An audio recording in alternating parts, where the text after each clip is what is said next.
తను చేసుకున్న భార్యని కడతీర్చాలి అనుకున్నారు భర్త, ఆమె యొక్క కుటుంబ సభ్యులు. వివరాల్లోకి వెళితే వేపిలి మండలం బూటకొండ గ్రామానికి చెందిన లక్ష్మి అనే అమ్మాయిని 10-12 సంవత్సరాల క్రితం వలసల గ్రామానికి ఇచ్చి వివాహం చేశారు.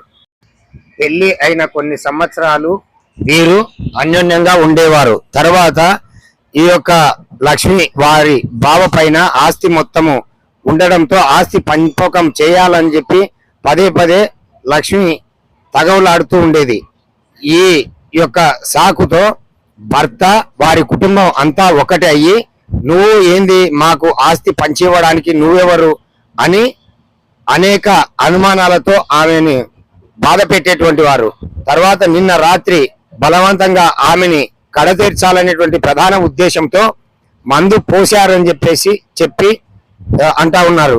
తర్వాత స్వయంగా ఆ అమ్మాయి లక్ష్మి సౌబతుకులలో ఉంది. తర్వాత హాస్పిటల్ నుండి ప్రత్యక్షంగా మా ఛానల్ కు వాయిస్ కూడా ఇవ్వడం జరిగింది.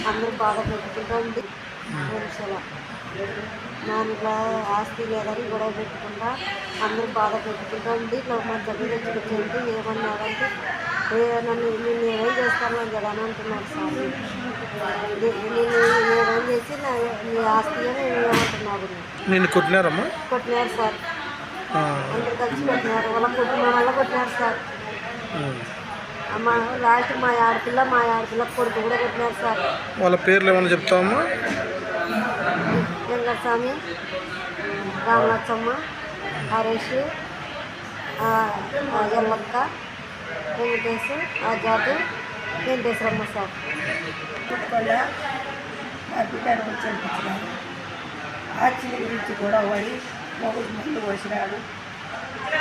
ఇట్లా జరిగిపోతుంది, మీరేం చేసుకోలేరని నా పిల్ల ఇట్లా బాధ పెట్టాను సార్.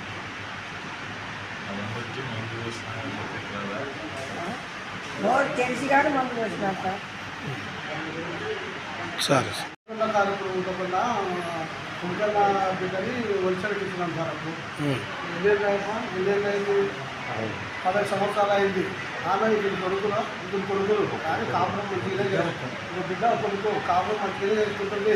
ఆస్తు తగాదాల్లో వాళ్ళ సభ్యులు అంటే మగులు కొడుకులు అంతా ఏదో విధంగా వదిలించుకుంటే బాగుంటుంది.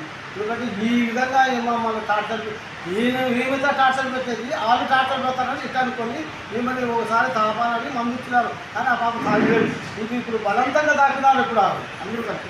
కానీ ఇది ధర్మం కాదు. ఆడపిల్లకి ఇప్పుడు అన్యాయం జరిగితే ఇది ఎక్కడ లేని పరిస్థితి, ప్రపంచంలో ఎక్కడ లేదు. ఈ పాపని మందు బలవంతంగా భర్త తాపుతున్నామంటే ఎక్కడ లేదు. ఇద్దరు పిల్లల తల్లి కాబట్టి ఒకసారి ఆస్తిపాస్తులు విడిచిపెట్టు, కానీ తగాదాల విషయంలో చంపాలని దానికి మీరేమడుగుతున్నారు? వాళ్ళు దీన్ని ఎక్కువ చేసి న్యాయధర్మం చేయాలా ఆడపిల్లలు. మీరు కంప్లైంట్ ఏమైనా ఇచ్చినారా? కంప్లైంట్ చేయలేదు సార్. మీ తరఫున పోదామని వచ్చినాము, కానీ ఇంతకుముందు కంప్లైంట్ అయితే ఒకసారి పంచాయతీ చేసినాము. అది చేస్తే ఆమె ఏమని మొత్తాన్ని పాపం కాపురం కదా, ఎంత ఉంటుందో ఆడపిల్ల పిల్లలు కలిసి కాదు పోయింది. అది తప్పో ఒప్పో దేవుడు. కానీ ఇప్పుడు మాత్రం దాని మీద చర్య తీసుకొని తగిన భద్రత కల్పించాలా. ఆ పిల్లలకు ఆమె కలగకుండా దయచేసి మీకు ఆమెకు సెక్యూరిటీ దయచేసి తల్లిదండ్రుల కాడే ఉన్నతం చేయాలా.